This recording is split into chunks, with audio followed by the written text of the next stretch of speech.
Hey guys, and welcome back to Professor Layton and the Curious Village. Simon Reinhold is dead. A mysterious cog has been found. Inspector Chelmy has turned up and Ramon has gone missing. This really is a curious village. Oh, hey, he worked it into the joke. Aha! Please leave. Never return. Well, alright, you kids have fun. Wow, Ingrid doesn't look like she's aged a day. I know, it's weird, isn't it? It's very, very, very weird. Then again, it's probably slight laziness on the part of the developers, because, She's old. No one will notice if we just keep her the same age for her. Exactly. Polly's in the background screaming, why doesn't she look younger in this picture? Editing Wikipedia articles and such. Polly would be that kind of guy. He would just edit everything just to get across his point like that. Don't worry, we didn't miss the plot point of Flora Reinhold.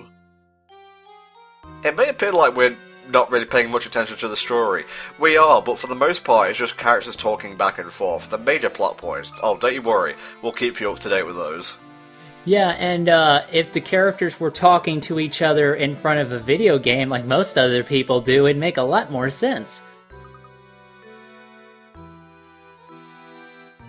The thing with Curious Village is that pretty much most of its plot developments happen right at the end. It's kind of a thing with actually most of the Layton series, actually, is that it's very back-ended with plot elements. I think I said, and I forget which playthrough this was in, that the mark of a bad game is something that leaves all the good stuff for the end, so that's the lasting impression you get left with. I don't want to say that's the case for the Layton series, but obviously, Layton games are kind of like murder mystery novels. That's how I've always felt them. It's just like a series of barely connected stories. Obviously, there's plot points in the original trilogy and the prequel trilogy. For the most part, you could pick it up at any, juncture and just read it. But because of that, the pacing of the stories can be like hither and thither in like any given game. Yeah, it's very important to have that build-up over time because we're building towards that, big resolution where everything is explained. So I think that's fine in terms of a Layton having all the big plot stuff happen at the end, because by that point you can compare notes and see how well you did in solving the mystery as well. Yeah. I think that is pretty much the closest literary comparison that you could get to as the murder mystery novel. Yeah. Because it is that very much... You get it's the pressure cooker effect, is sort of what I like to call it. I mean, you can see it on stage in the likes of Inspector Calls and so on and so forth, where you get a bunch of kind of slow-burning kind of little threads that send you off down different alleyways to try and figure out what's going on. And because you get so many different threads, the pressure kind of builds and builds and builds until it kind of explodes at the climax. I've got a few examples of that actually. Not really as intense as say Layton, but Harry Potter often builds to a conclusion at the end of each book. Philosopher's Stone, Chamber of Secrets especially. Layton actually reminds me of a couple of series of him. I had a few books, but I never really read all the way through. I guess I was just too young at the time. And those were Famous Five and Secret Seven. I know of the Famous Five, but I don't think I've ever heard of the Secret Seven. I may have made it up, actually. My memory is so... No, I'm not saying that as a joke. I honestly can't remember if I ever read a proper, Secret Seven book. I'm going to look it up. I'd say go for it, but the Famous Five are certainly a very famous... Well, it's a very famous book series that is very much in the mould of, I think, the murder mystery style novel, so it works quite well, I think. Nope, Secret Seven. There's a book called Go Ahead Secret Seven, a classic adventure story with timeless appeal. Oh. Now in colour. So is it like the Magnificent Seven in that regard? I have no idea, Helldragon. Just referring to kind of things way, way, way back in the memory, it's just just got a very fuzzy memory of this thing, but it's just it could exist. I might have completely made it up. Let's just roll with it for the time being. It was like that one kids show on ITV with all the ghosts and whatnot, and there were puppets. And I think it was Oh, it was someone on Twitter, like, in that ironic, I'm trying to talk about stuff I forgot and then remembered, and I forgot the person who told me. But it was the Ghosts of Bottle Bay, or something along those lines, and it scared the piss out of me. The closest thing I could think of like a kid show with ghosts in it was like Ghost Rider. You ever see Ghost Rider? Not Writer, not Ghost Rider. They never made a cartoon about Ghost Rider, to my knowledge. No, on either case. Okay, alright. Why did the cat bother to steal Simon's glasses? Is she the murderer? Wow, that was a really easy case.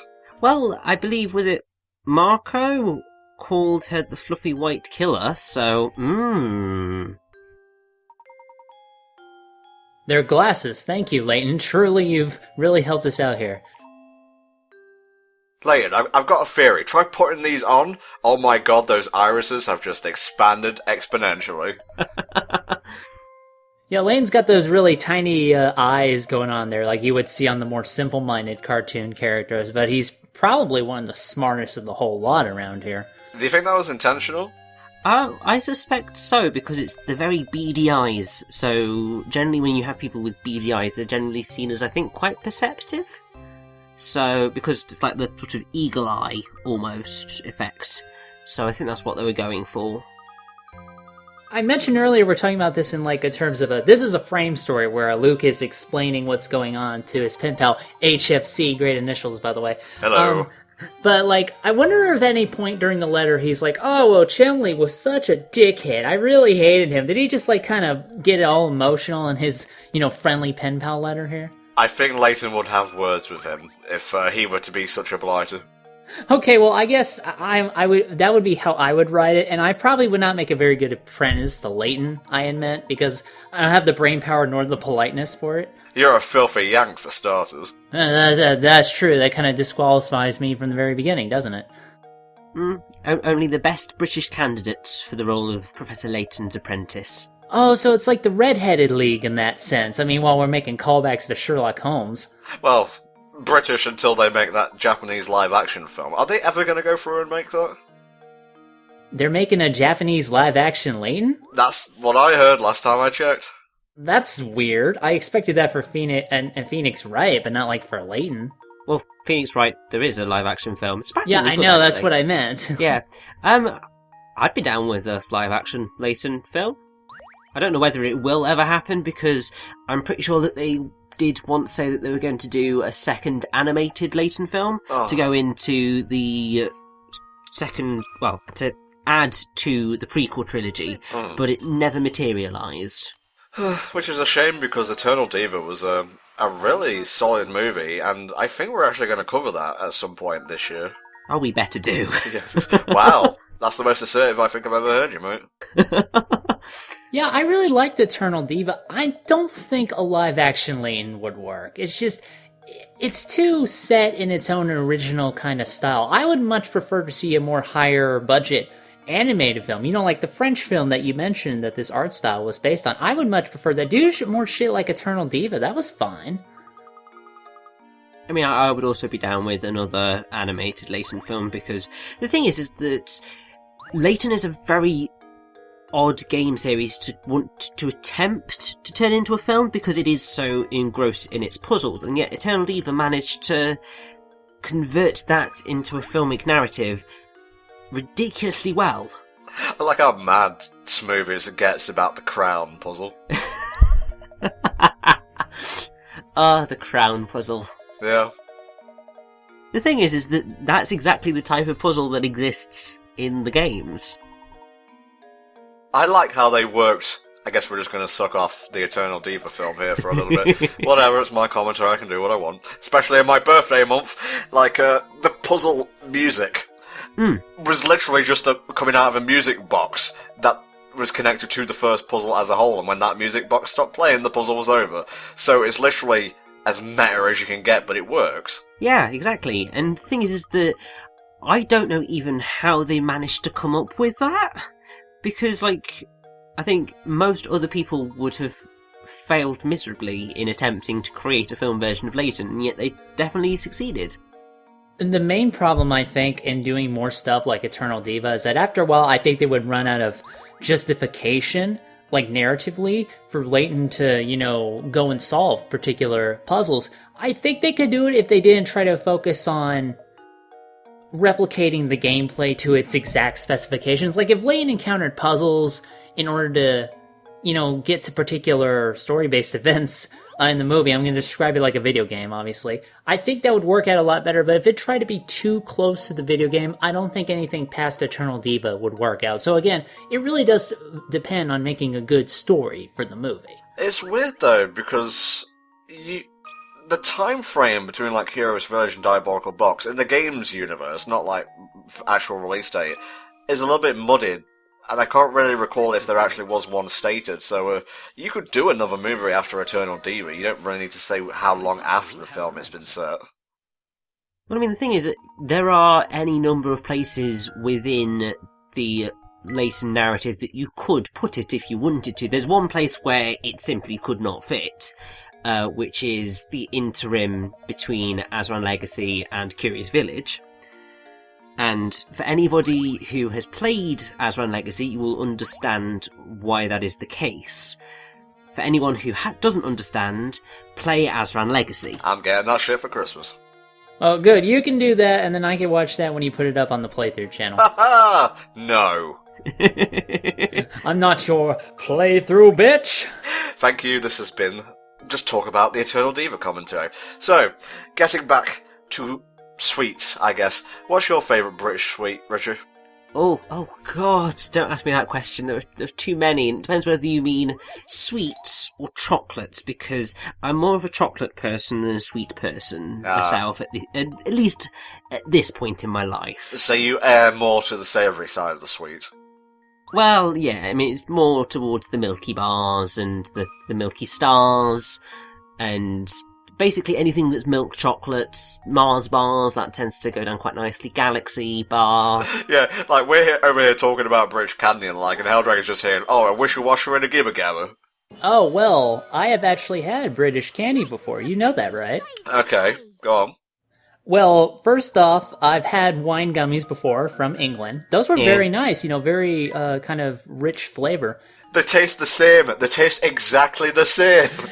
And FTA has actually sent me chocolate that came from the UK, and I have to agree in that there's a much richer flavor than the kind of chocolate you get over here in America. So I'm very grateful for him to allow me to experience that, and I would definitely have some again if I could get it. I have like a world market nearby. I don't know if you guys know what that is, but it's basically where you can get like different foods from across the world. You know, if you want your wacky Japanese candies, that's a place to go. But they have like, I had like Mentos from Poland that tasted like soda and they burned like hell. I don't know.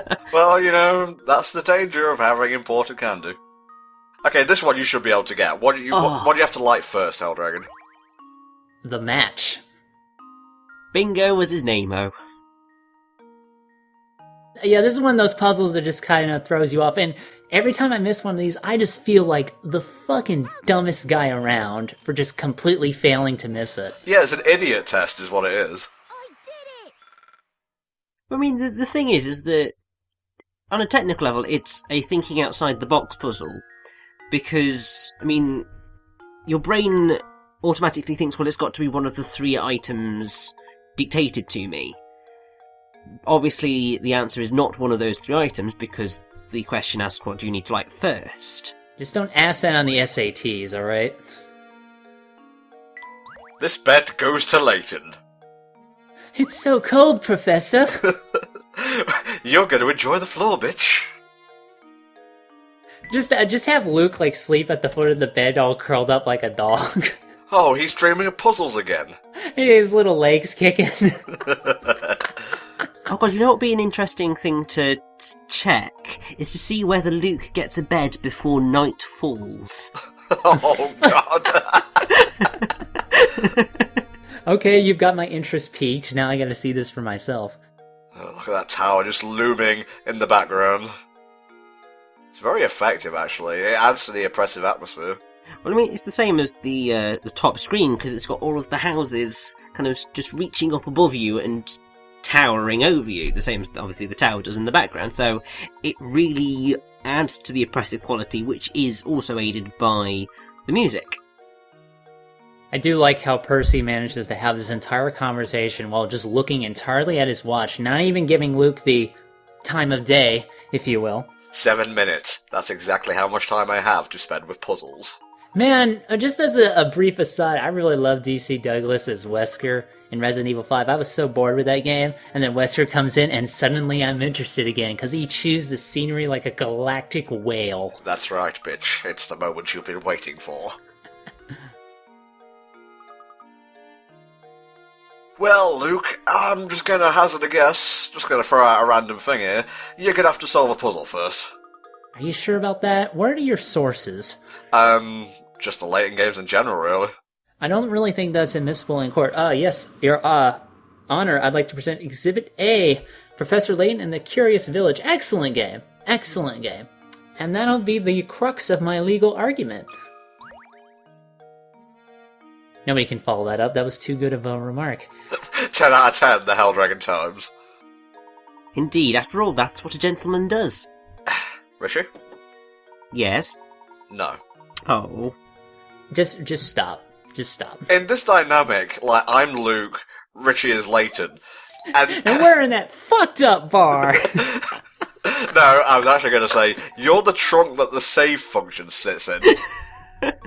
Oh, that's mean. Yeah, well, he's American. Oh, you were talking about me? Oh, okay. I thought I was the guy who got his arm chopped off by Obi-Wan. I was still going on that tangent. I don't know about you.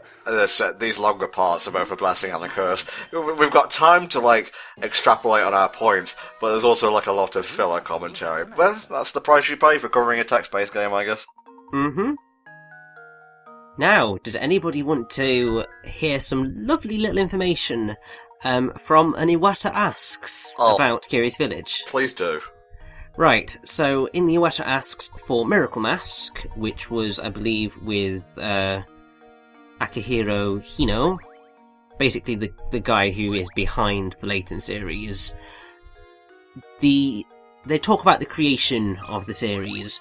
So Hino said the initial trigger was the fact that after we'd made Dragon Quest VIII, we found a goal of creating something as a company by ourselves, because I think they hadn't really done much completely new IP work at that point, or at least anything like that.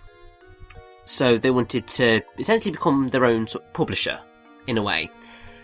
So they thought that the DS system was the best fit, since it makes it easy to give shape to ideas, and also because obviously it was becoming really popular. Dude, it was fucking mad popular, was the DS. Yeah, like, you remember the E3 reveal for that, like, the noise was just incredible for that thing. Just the fact of how insanely popular that thing got was just mind-blowing. And part of that is that with the Nintendo DS system spread the popularity of, like, Brain Age, Train Your Brain in minutes a day, and Nintendogs. So the casual audience obviously came to the system.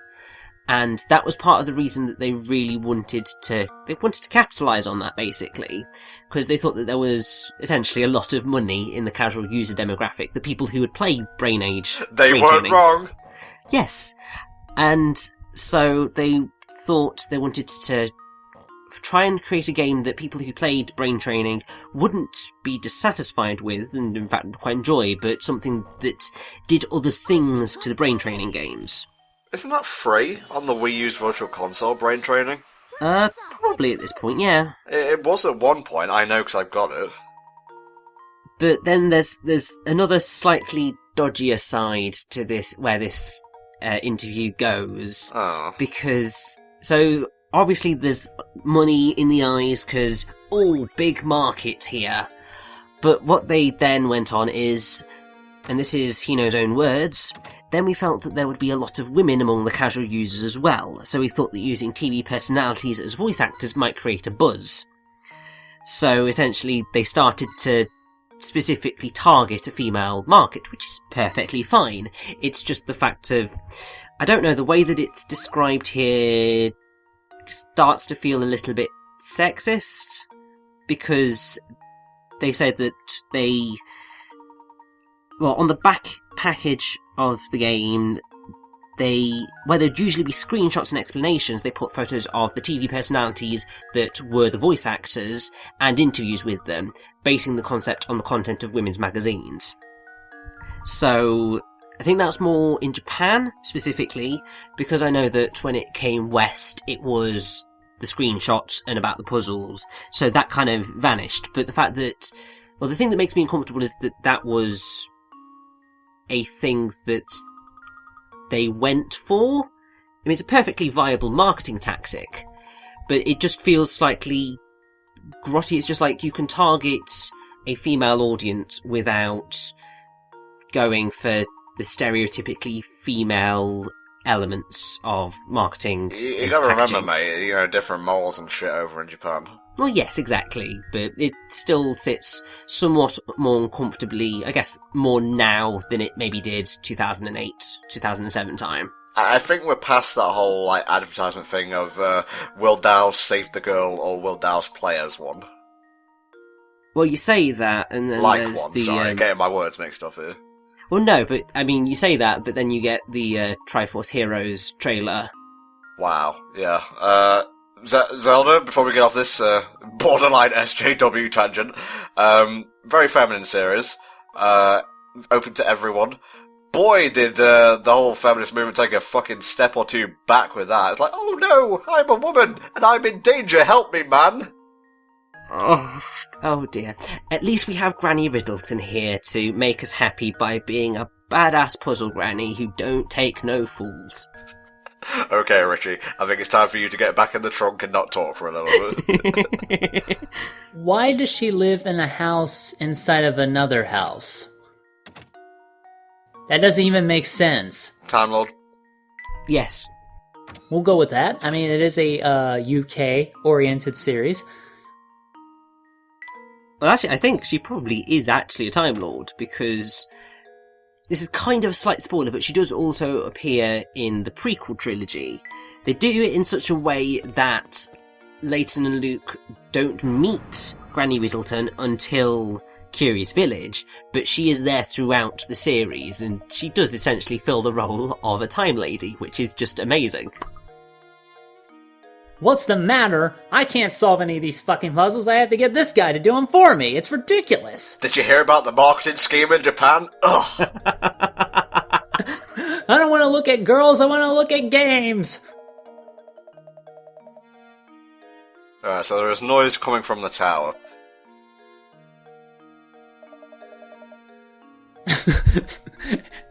Yeah, I'm pretty sure the tower is going to pay attention to you, dude. Oh, well, sorry about that. I'll just stop. Yes, I'm sure more noise will drown out other noise. Well, that's typically how it works, I find. And if it doesn't work, I just do it anyway.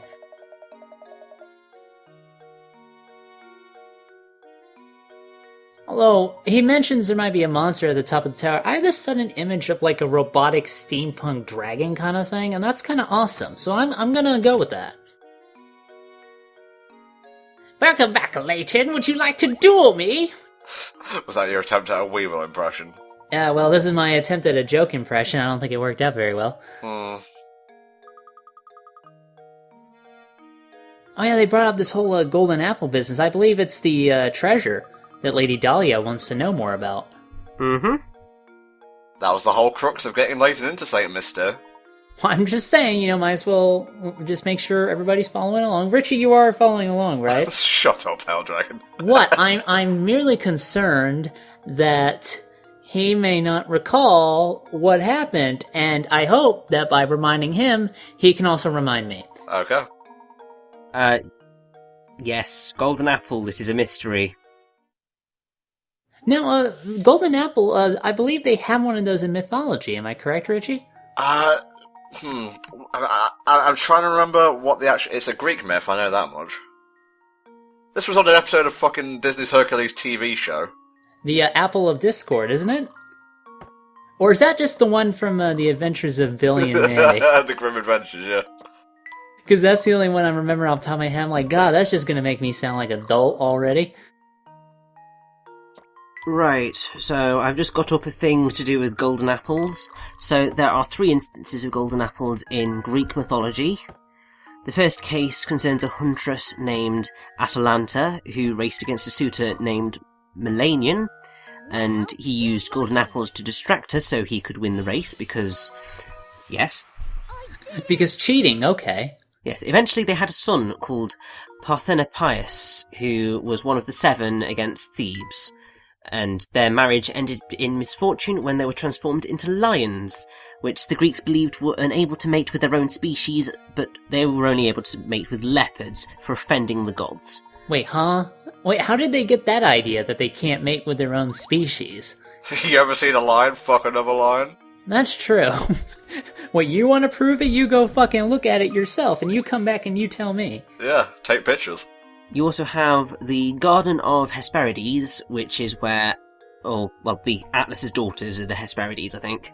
And basically it was Hera's orchard in the far western corner of the world, where either a single tree or a grove of trees bore immortality-giving golden apples. Hera placed in the garden a never-sleeping 100-headed dragon named Layton as an additional safeguard. And... Wow, that's really close to Layton. Yeah, I just realized that. And the 11th labour of Hercules was to steal the golden apples from the garden. That's the one I remember, yeah. And then, because Hercules stole the apples, Atlas ended up holding up the sky for the rest of his life. And then you also have the Judgment of Paris. So Zeus holds a banquet in celebration of the marriage of Peleus and Thetis. Eris, the goddess of discord, is not invited for her troublesome nature, and upon turning up uninvited, she threw a golden apple into the ceremony with an inscription that reads 4/2 the most beautiful. And then 3 goddesses claim the apple, Hera, Athena, and Aphrodite. They bring that matter to Zeus. He doesn't want to get involved because Zeus is just like, I rule you all, I don't give a damn what you think. Well, mate, I'm staying out of this one. Yeah. And so he assigns the task to Paris of Troy. And then basically the result of this is that Paris, I believe, chooses Aphrodite. She, in the end, offers to give him the most beautiful woman in the world as his wife. And because he chose her, she gives him Helen of Troy. Well, Helen of Sparta, who then becomes Helen of Troy. And that starts the Trojan War. Ah, alright. That makes it for a good movie, I think. Thank you, Richie. I'm actually a big fan of the Greek myths, so God of War 2 playthrough next year, Hildred? Maybe. We'll see what comes up. What was this guy's name again? Zeke, something, Groose. I wanted to call him Groose, like, ever since I saw him again. But he's kind of a gatekeeper, if you will. Like, in case you haven't actually been playing the game, you have to solve a minimal amount of puzzles in order to get past him, which sucks for those of us who just want to avoid it and get on with the plot.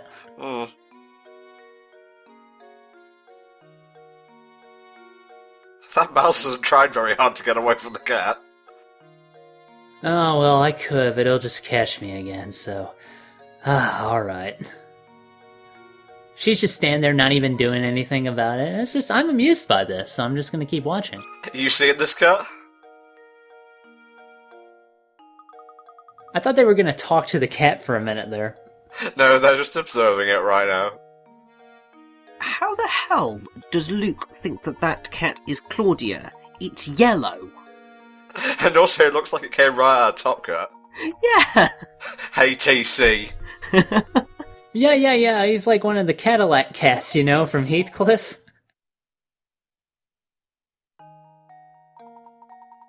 I remember getting this one spectacularly wrong. Mm-hmm. Do you know the answer, Helldragon? And 10 months from now, I'm gonna have 0, because I am dumping those little bastards as soon as we get them. Well, you're surprisingly close on that one. Because the answer is 1, because if you've only bought 1 mouse, it can't exactly breed with itself. You ain't having no more meters. Well, I don't know. There was only one Mewtwo, and yet we found one that was female, so anything is clearly possible. It was another Mewtwo made in another facility. Will you get the fuck over that plot point already? Yeah, just as soon as they explain it, Tom. Just as soon as they explain it. They did! Watch the movie! But I don't want to! That sounds like work, and I'm against that. I tell you, they will explain the multiple legendaries theory as soon as they explain why Ash is still 10. Oh, he's in a coma. Oh, that old chestnut, is that what we're gonna use? That is one of my trigger points, if you're paying attention. Alright, puzzle time, bring it on. Brother and sister, which has the smelliest head?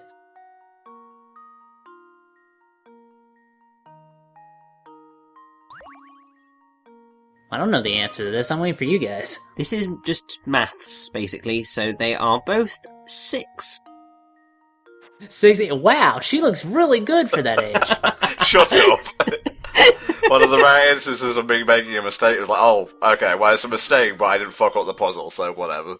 I got it, she's 66 and has been using really good skincare.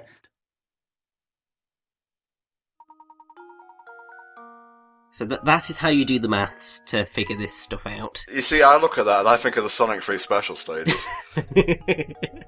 You just sort of flashback to those days, huh? The balls are the right colour. Okay. Tried really hard to be mature and a gentleman here. Well, Ramon is a party animal, apparently. I wonder what kind of nightclub they have around here in this curious village. It's probably really meh.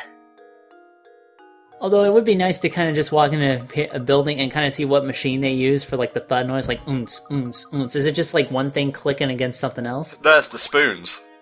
Oh yeah, they got like a guy in the corner with spoons. Click, click, click, click. Everybody's dancing. Hey oh! Somebody's swishing around a lantern to mimic like fog lights or whatever. Sylvester McCoy, the 7th Doctor, if you're not in the know, is actually very good at using the spoons as a musical instrument. Really? Yeah. Not interesting, but informative. Well, I guess I'll take your word for it. I don't know whether he actually made use of that skill in the Trevor Nunn King Lear, which Ian McKellen was in. Oh yeah, the theatre buddies. Yeah. I don't know. I know Sylvester McCoy was the fool in that one, and I think he may have done some spoon playing at some point. Okay. This is another slidey puzzle. You've got to basically make the apple go around the worm.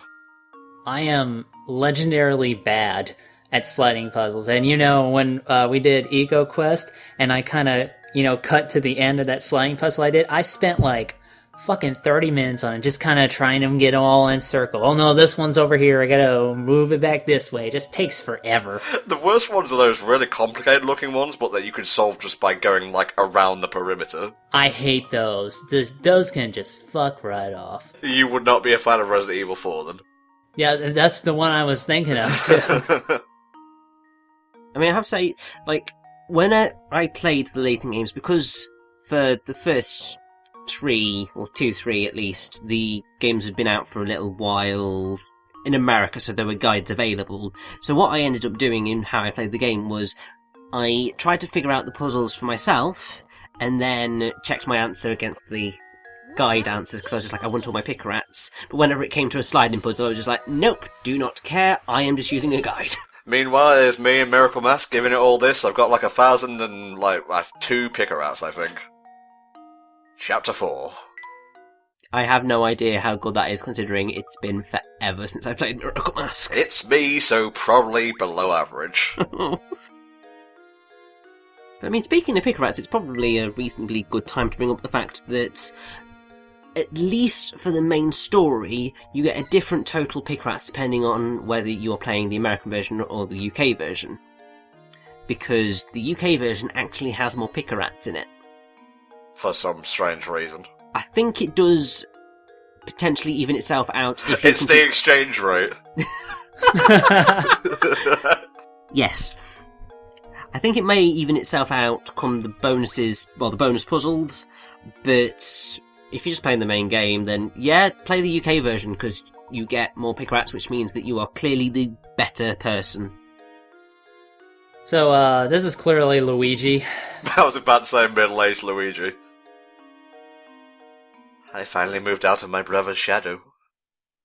Don't have to do plumbing anymore.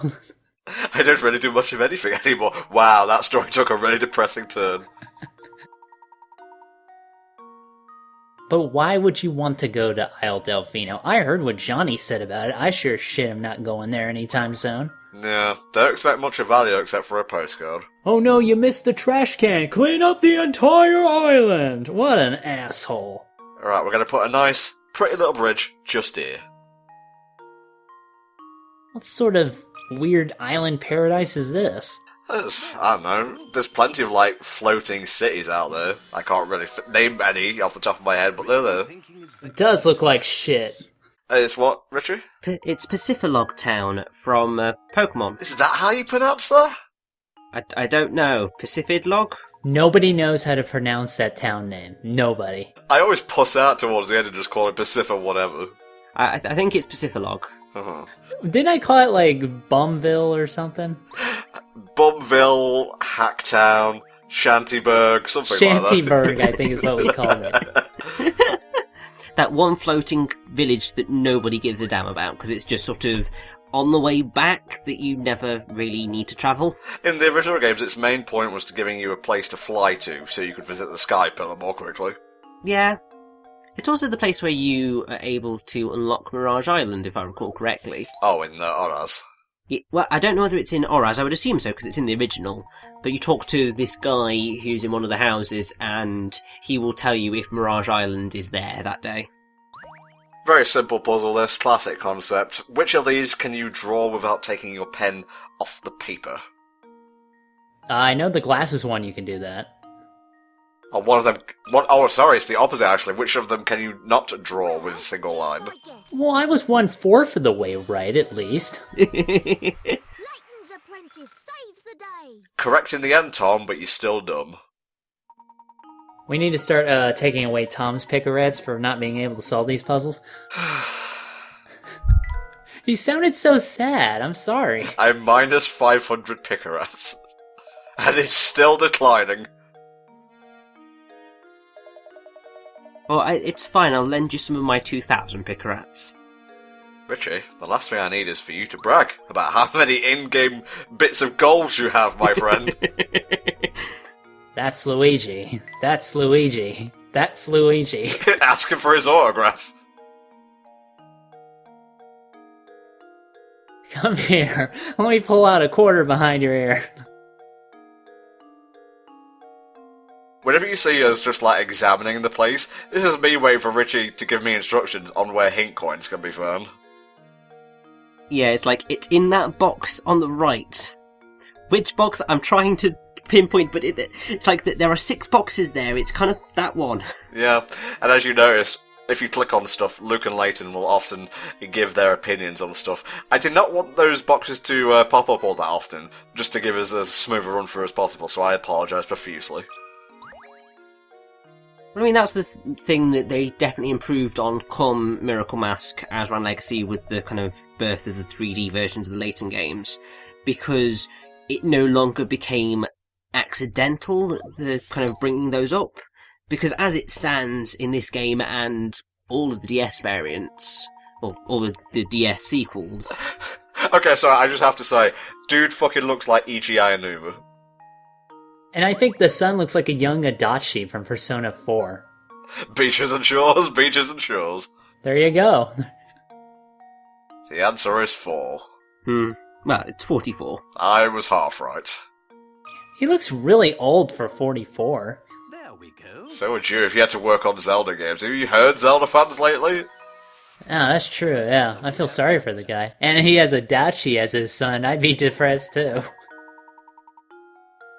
Ichi Ayanuma over 2 plus Adachi equals Ichi Ayanuma again somehow. The math checks out. Man, UK math is really weird.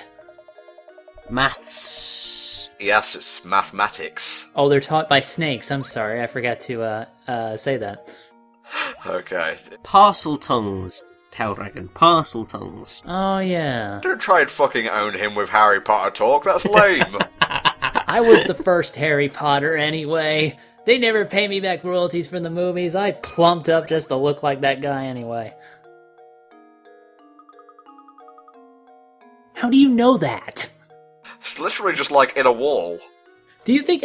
but he's in a market. I think he just walked into a box and a Rubik's Cube spilled out. A hidden puzzle! Have either of you ever solved a Rubik's Cube? This is kind of a Rubik's Cube anyway, and he just cheated. Come on, man. Well, Tom, I think the fact that I'm sitting here now recording video games, talking over them with you, should answer that question quite succinctly. There you go. So you just answer for me, too. Eventually, I won't even have to sit here at all. Layton's apprentice saves the day. Alright, that's not really something you can take to, Denny's. Like, I can't just go in there, I'm Layton's apprentice. Make it so I don't have to buy that much shit. Maybe also the fact that he's saying Layton's apprentice saves the day. It's kind of just like, well, no, Luke, you solved a puzzle. You don't even have your own theme music yet, mate. You gotta wait for your first feature-length film for that. That still depresses me, the fact that Eternal Diva is the only point at which Luke has a theme. And future British gentleman is like, oh, it's glorious.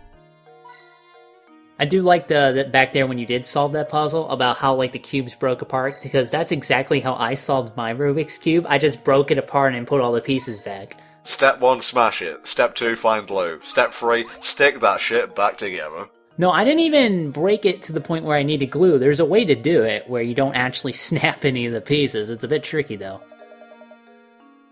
He's more nose than man. My god. Oh no, that's because he is Tony Stark's butler. Jarvis, do you know what's going on? I'm sorry. That just slipped out. I apologize. That kind of makes me want to ask, has anybody watched Agent Carter at all? No, I haven't. Surprisingly excellent. Aren't they making like as of this recording, isn't Netflix making like a series based on Jessica Jones, who was at one point the star of her own more mature Marvel comic Alias? Yes. Jessica Jones, I think there's a Luke Cage thing, Iron Fist is somewhere in there. And apparently Daredevil was really good, I heard. It was pretty good. The first half was better than the second, but the second half was still pretty good. Kind of like Kill la Kill in that way. First half, really good, engaging. Second half, more standard. And Daredevil was also wearing tight clothes that hug his body very well. Yeah, I see you noticed. Jarvis is like stuck mid-jig. I just realized that. Like he's trying to find a bar where he can do this at. Oh god, he actually reminds me of one of the characters in Sonic Unleashed, in one of the hub worlds. I can't remember which one it is. I think it might be in Aptos. There's one of the old guys there looks remarkably like Jarvis. I remember that Layton game where, like, during the day you solve puzzles, but at night Layton would turn into a werewolf and then you have to fight people. That was awesome! Stay calm, Tom. Be a gentleman! Be a gentleman for Layton, Tom. What is he tapping on? Is he, like, tapping on an imaginary bar? Barkeep. Barkeep. Barkeep. Now, if ever there was a guy who, when he talked, would have an A-up-mid-up kind of accent, I'd put good money on it being Gerard. Oh, definitely. Hell, he's more of an Eggman than the actual Eggman we know.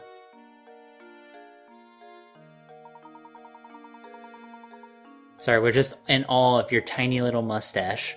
It's perfectly coiffed. Alright, let's solve this guy's puzzles. Here's an answer for you. Make sure you don't lose expensive things in future. Be more careful. Okay, this is just... I don't even know how you made this puzzle. Did you just, like, spill your shoes everywhere? The shoelaces are going? I don't know. Maybe if you weren't wasting so much money on frivolous puzzles, you'd have money to spare. I forgot what food was like. There we go. It's a fucking mess! Another puzzle solved. What did he say when he solved this first puzzle? The first of many solved. Yeah, I want a prequel trilogy. Just do like Layton babies. You know, that's how it works. 1+1. Let's solve this puzzle, Mini Luke. Why am I attempting to debate the timeline? No, shut up, Tom. I know he hadn't met Luke by that time. I know that. I love how my response is always like anal retentive and logical. It couldn't be just, oh, Luke Whatever, it doesn't matter. Just fuck it, whatever. Just a bunch of shit spilling out of my mouth right now. Oh, look, we can actually complete the Gizmo. It's a dog. Well, okay. They outlined it. It's a fucking dog. Come on. I thought we were going to try and keep this all a mystery. It's a strange It's a Gizmo. dog. Well, what's weirder is they call it a puzzle, but if you click it, it automatically snaps into place. Yeah. They got ranch. They got like coffee there. Just keep clicking it. Go on past Tom. Well, I mean, I think the reason that we kind of hesitated was just like I thought we had to actually move them to their spot, but no, it is pretty much just click away. Yeah, because there are puzzles like that, I'm pretty sure, in future Layton games. The dog we are building here will be especially helpful in the combat sequence of the game.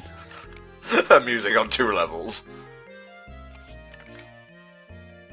I mean, the really good thing is that because this is the first thing that you will most likely complete, it does actually prove to be very, very helpful in the long run because, as we will eventually see, this little doggy here is going to search out hint coins and hidden puzzles for us.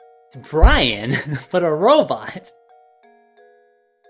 Please tell me you named him Brian now, because he totally looks like Brian. Oh please, I won't be so pedestrian.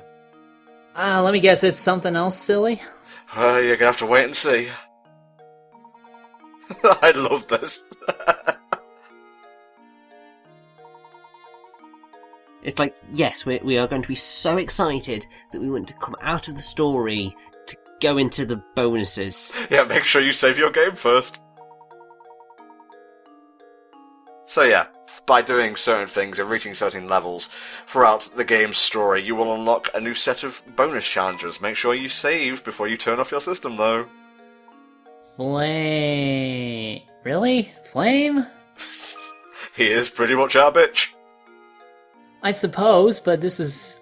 I would think this would be a male dog, I don't know. Well, it's a robot, I suppose it doesn't really matter. How would you even tell that, now that I think about it? It was originally going to be you, okay? I put in a swerve at the end. Man, you are a regular Vince Russo up in here. You're not gonna get that. No, I'm not. Can Gerard roll down a hill really well? He seems like he has that body shape. I did want to point out, this guy has problems like money and whatnot. Imagine him with a full head of hair. Does he remind you of anyone, Helldragon? Yes, it does. I'm not going to repeat it because I think that would be a little bit too much for this playthrough, but I know exactly who you're talking about. Uncanny, actually. Kind of, sort of there, yeah. Well, I don't know. If we go into his house, we'll have to see how many action figures he has. Oh, check if he's got a serious case of gout. Maybe. Oh, the burns. Very ungentlemanly, you two. Oh, he's calling us out as Layton. I heard that!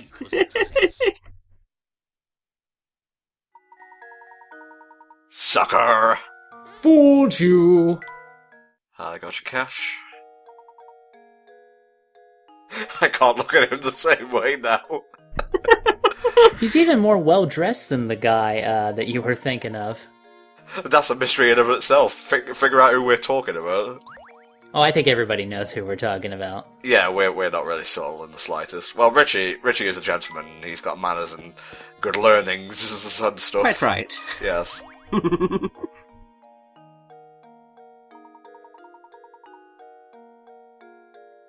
Oh man, the really depressing end for the Mario series. Mario died years ago. Well, he probably finally fell down one of those pits. Well, no, the really depressing ending would be that Luigi left him in one of those paintings to become his own hero. Brum, brum, brum, brum. Well, that would be really kind of a dark, revisionist history for the Mario series. Like, Luigi's been hailed as this great hero, but he has this dark secret that he's been hiding all this time, that the real hero of the family has been locked in a painting in the attic, and somewhere it's getting younger, which is weird. Yeah. No, Luigi's Mansion is the Ocarina of Time of the series, in that the timeline splits. In one, Luigi rescues his brother, in another, he just leaves him in the painting. This has been filler commentary by HellfireComms. We hope you enjoy. Well, yes, I mean, it just brings us quite nicely to Groose here, obviously, with the Zelda link. He's just telling us to go off the beaten track every once in a while. Speaking about going off the beaten track, in that Iwata Asks, it actually talks about the way that they constructed the pathway through the game. So pretty much, you should always know where you're going in Layton, so pretty much all of the characters tell you which direction you need to be heading, so you can never get lost. But it doesn't penalise you for going off the beaten track to find other stuff. In fact, it does actually reward you. Yeah. So it strikes that balance actually remarkably well. If it's not a hint coin, it's a hint puzzle. If it's not a hint puzzle, it's another charming NPC to interact with. Even if there's not an NPC in the area, it's just a nice piece of artwork. Exactly. You know what that reminds me of, actually? Sort of unrelated, maybe. It is kind of a game. It reminds me of this novel I read about where this girl was stuck in this virtual game and she was trying to get out, and she had no idea how to get out, but what happened was that ultimately there was like a failsafe built into the game. If somebody cried, like legitimately, the characters would all break character and then tell them what they needed to do next in order to complete the game. And that's how eventually she figured out how to get out of that virtual world. There was no dueling, unfortunately, Tom. I know you wanted to hear about that since we were both big fans of that. But there were no card games involved. 0 card games, in fact. Not even a single fucking metaphor. I know, it's ridiculous. Very terrible. But apparently the novel's good in spite of that, so we'll give it the benefit of the doubt. I think the back streets are my favourite area of St. Mystere, the residential areas. I'm not sure which area is my favourite, actually. Finally, he gets a bed! So he does get to bed before night, thank God. Layton secretly breathes a sigh of relief. Oh, his dad would not have been happy if he hadn't got a bed before nightfall.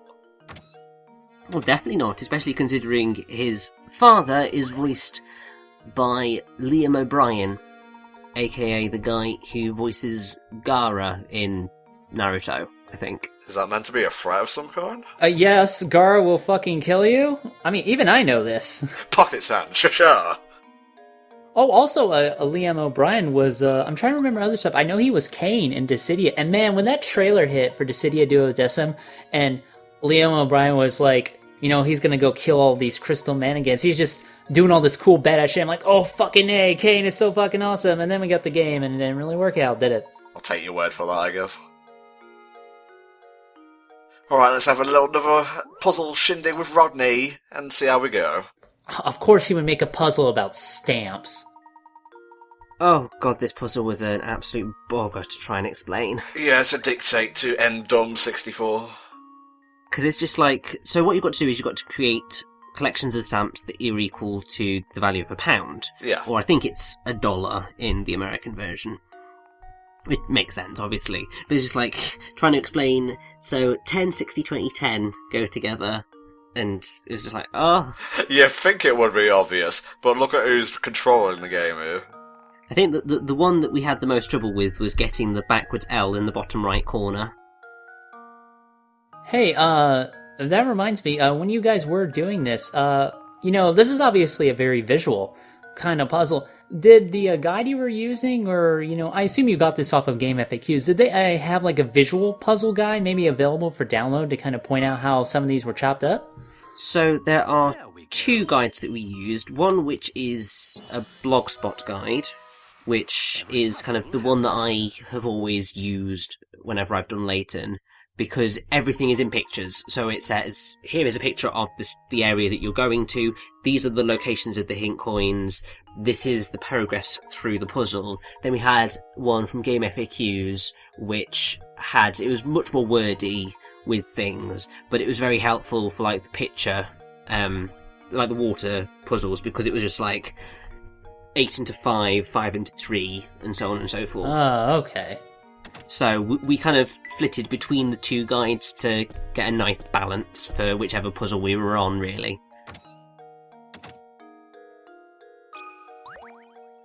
Barkeep, coffee, make it fast. I'm sorry, I already served water. Make it a warm caffeine water then, make it fast. Make it water that looks suspiciously and also tastes suspiciously like coffee. Well, I guess I better be using the other faucet then.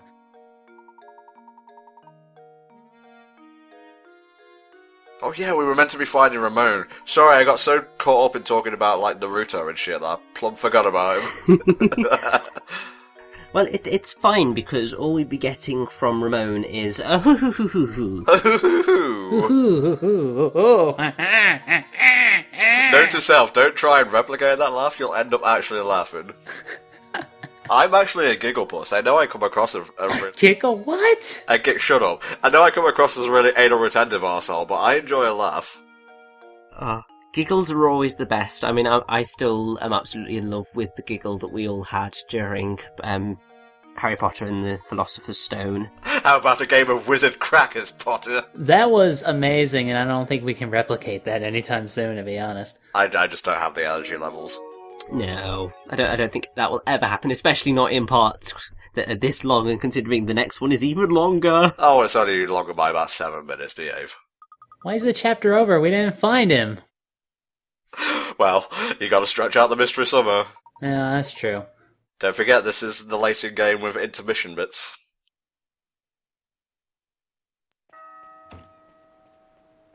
And the first cutscene in what feels like forever. It's even more beautiful at night. Oh, werewolves of London. Thanks, Hell Dragon. Just gotta ruin all the atmosphere. I'm good at that, thank you. We don't know what's going on at fucking all. There we go. We got a tower, we had to chase a cat for an entire, well, almost an hour, and, someone's been kidnapped. Yeah, that little note at the end there. All in a day's work, really. I guess. Alright guys, we'll see you next time for another installment of Professor Layton and the Curious Village, where hopefully we finally manage to track down Ramon. See you all then.